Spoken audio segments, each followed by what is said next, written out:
তো বন্ধুরা, আজকের এই ভিডিওটি তোমরা যারা আমাদের ফেসবুক পেজ থেকে দেখছো অবশ্যই ফেসবুক পেজটিকে ফলো করে রেখো।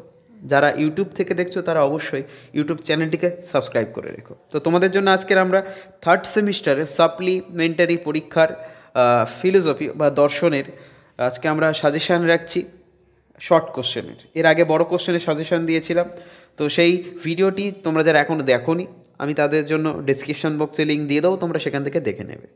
তো তোমাদের জন্য প্রথম প্রশ্নটি এখানে রেখেছি। প্রথম প্রশ্নটি তোমাদের জন্য আছে, নাস্তিক বলতে কী বোঝো? দুটি নাস্তিক সম্প্রদায়ের নাম লেখো। দ্বিতীয় প্রশ্ন হচ্ছে, চারবাক দর্শনকে কেন জড়বাদী দর্শন বলা হয়? এরপরে তৃতীয় প্রশ্ন হলো, প্রমাণ কী? অথবাতে রেখেছি প্রমেয় কী অথবা প্রমা কী। এই তিনটে প্রশ্নের মধ্যে যে কোনো একটি আসবেই। এরপরে চলে আসবো আমরা 4 নম্বর প্রশ্নে, চারবাক মতে প্রমাণ কয়টি ও কী কী। চলে আসবো আমাদের পরের প্রশ্ন, চারবাক দর্শনে পুরুষার্থ কী কী তা আলোচনা করো। পরের প্রশ্ন, সবিকল্পক প্রত্যক্ষকে কীভাবে জানা যায়। এরপরে আরও প্রশ্ন আছে। 7 নম্বর প্রশ্নটি, ভারতীয় দর্শনে দুটি আস্তিক ও দুটি নাস্তিক সম্প্রদায়ের নাম লেখো। পরের প্রশ্ন, ন্যায় মতে ব্যাপ্তি কত প্রকার ও কী কী। এরপরে চলে আসবো পরার্থানুমান কী। যারা এখনও ভিডিওটি শেয়ার করোনি তোমাদের বন্ধুদের মধ্যে অবশ্যই ভিডিওটি শেয়ার করে দেওয়ার অনুরোধ রইল। তোমাদের বন্ধুদেরকে অবশ্যই শেয়ার করে দিতে পারো এই ভিডিওটি। পরের প্রশ্ন হলো, পঞ্চ অবয়বী ন্যায়ের তৃতীয় অবয়বটি কী অথবা পঞ্চ অবয়ব কী। এখানে তৃতীয় দিয়েছে, কোথাও চতুর্থ দিতে পারে, কোথাও পঞ্চম দিতে পারে, ভালো করে মুখস্থ করে যাবে। এরপরের প্রশ্ন হচ্ছে লৌকিক। এরপরের প্রশ্ন হচ্ছে, লৌকিক সন্নিকর্ষ কী বা কাকে বলে? অলৌকিক সন্নিকর্ষ কী বা কাকে বলে? অথবা এই দুটোর মধ্যে পার্থক্য লেখো, এটাও থাকতে পারে। পরের প্রশ্ন, বৈশেষিক মতে কর্ম কত প্রকার ও কী কী। পরের প্রশ্ন, মায়ার শক্তিগুলি কী কী। এরপরে আরও প্রশ্ন রেখেছি, দেখো, সগুণ ব্রহ্ম কী অথবা নির্গুণ ব্রহ্ম কী, অথবা এই দুটোর মধ্যে পার্থক্য লেখো, এটাও থাকতে পারে। এরপরের প্রশ্ন আছে, বৈশেষিক দর্শনে কত প্রকার পদার্থ বা ভাব পদার্থ বা অভাব স্বীকার করা হয়েছে, তাদের নাম লেখো। পরের প্রশ্ন অথবাতে আছে, বৈশেষিক দর্শন অনুসারে সামান্যের লক্ষণ দাও। এরপরের প্রশ্ন আছে 16 নম্বর প্রশ্ন, বিভিন্ন প্রকার সামান্য উল্লেখ করো। এরপরে অদ্বৈত বেদান্ত মতে সত্তা কত প্রকার ও কী, বা অদ্বৈত বেদান্ত মতে অনির্বচনীয় শব্দের অর্থটি কী তা লেখো।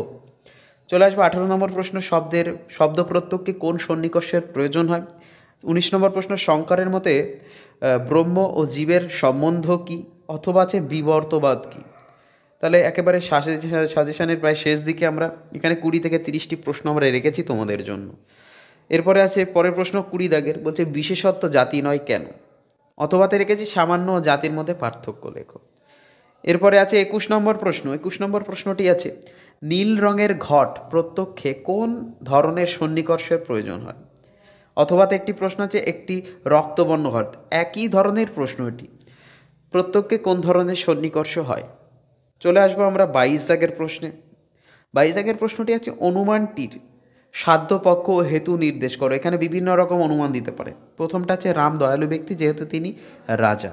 এরপরে আছে অথবাতে, পর্বতটি ধূমবান কারণ পর্বতটি বহ্নিমান।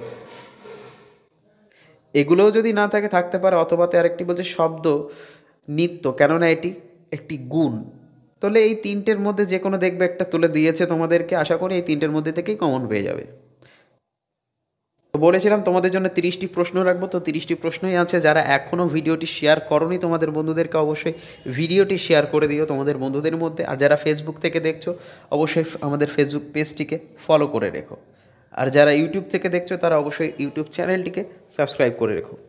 তো বন্ধুরা, তোমাদের জন্য 23 নম্বর প্রশ্ন, স্বার্থানুমান কী বা স্বার্থানুমিতি কী।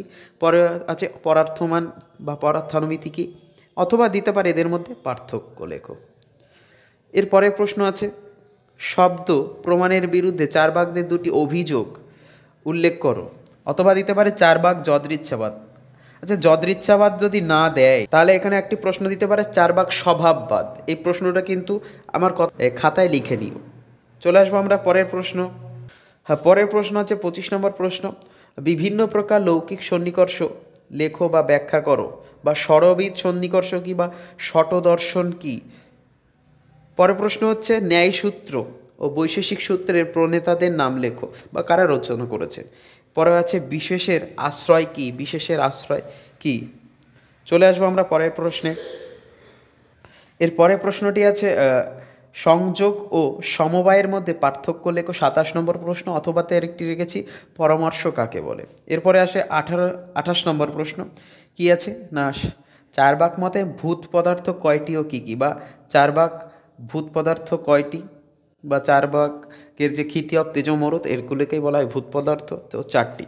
পরের প্রশ্ন, অথবাতে আছে অব্যপদেশ্য পদটির অর্থ কী? অব্যপদেশ্য পদটির অর্থ কী? চলে আসবো পরের প্রশ্ন, ব্যাপ্তি কাকে বলে? যদি না দেয় তাহলে দিতে পারে জ্ঞান লক্ষণ প্রত্যক্ষ কাকে বলে? আর শেষ প্রশ্ন হলো অযুত সিদ্ধ পদার্থগুলির নাম লেখো। তো সবাইকে ধন্যবাদ। সবাই পরীক্ষার প্রস্তুতি শুরু করে দাও, কারণ তোমাদের হাতে কিন্তু আর সময় নেই। তো দেখা হচ্ছে পরবর্তী ভিডিওতে। ততক্ষণ সবাই ভালো থাকো, সুস্থ থাকো।